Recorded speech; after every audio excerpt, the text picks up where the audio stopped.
sa ating YouTube channel. This is Gabby's vlog for our latest vlog about the new app na parang Twitter. Malaman natin yan. Subscribe now to YouTube channel ko. Bakit? Like, shares, comments, views. Aabutin tayo ng 500 subscribers. If supporta ako sa social media account. For our latest vlog, for today's video, 223, episode 223, entitled Threads Time! Here's your vlog!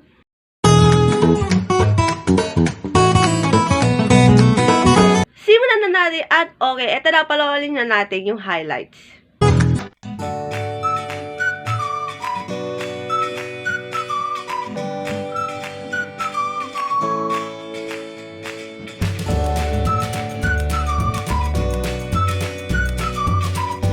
Okay, simulan natin.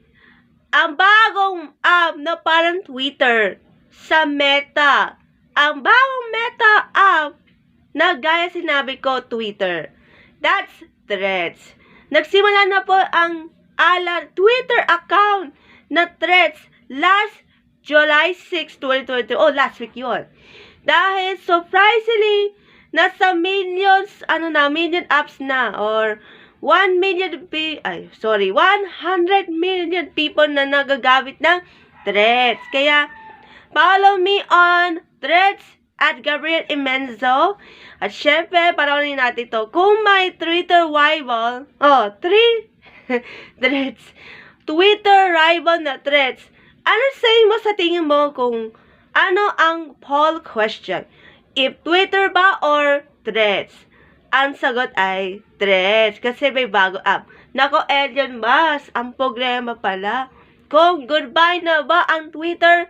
The Meta chairperson Mark Zuckerberg's new app is called Threads na para Twitter na. Pero wala talagang hashtag. Ano lang siya? Post lang, bio lang. And then, ang videos like to 5 minutes. Kung sa Twitter, 2 minutes lang siya.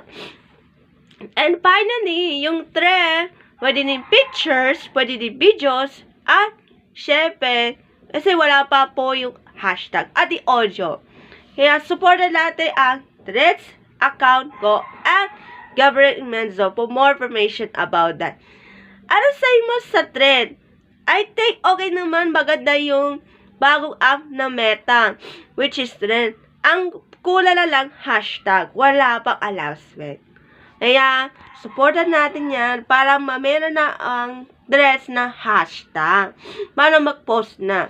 And then, yung mga pending na pending na account from Instagram para mag-join sa Threads. Kaya, like May Mendoza at syempre yung mga classmates ko dati sa Young Achievers para magkasama na sa Threads. But for now, that's it for our latest vlog. At dahil ang Content Advance Video Awards 2023 ay extended. Kasi was supposed na June 30 at July 7. May extended pa na yung araw na Friday, July 40. Kaya, submit your entries na para hindi maubusan ng mga yung mga nominations for CMMA this year. For our latest vlog, bye! God bless. See you next vlog.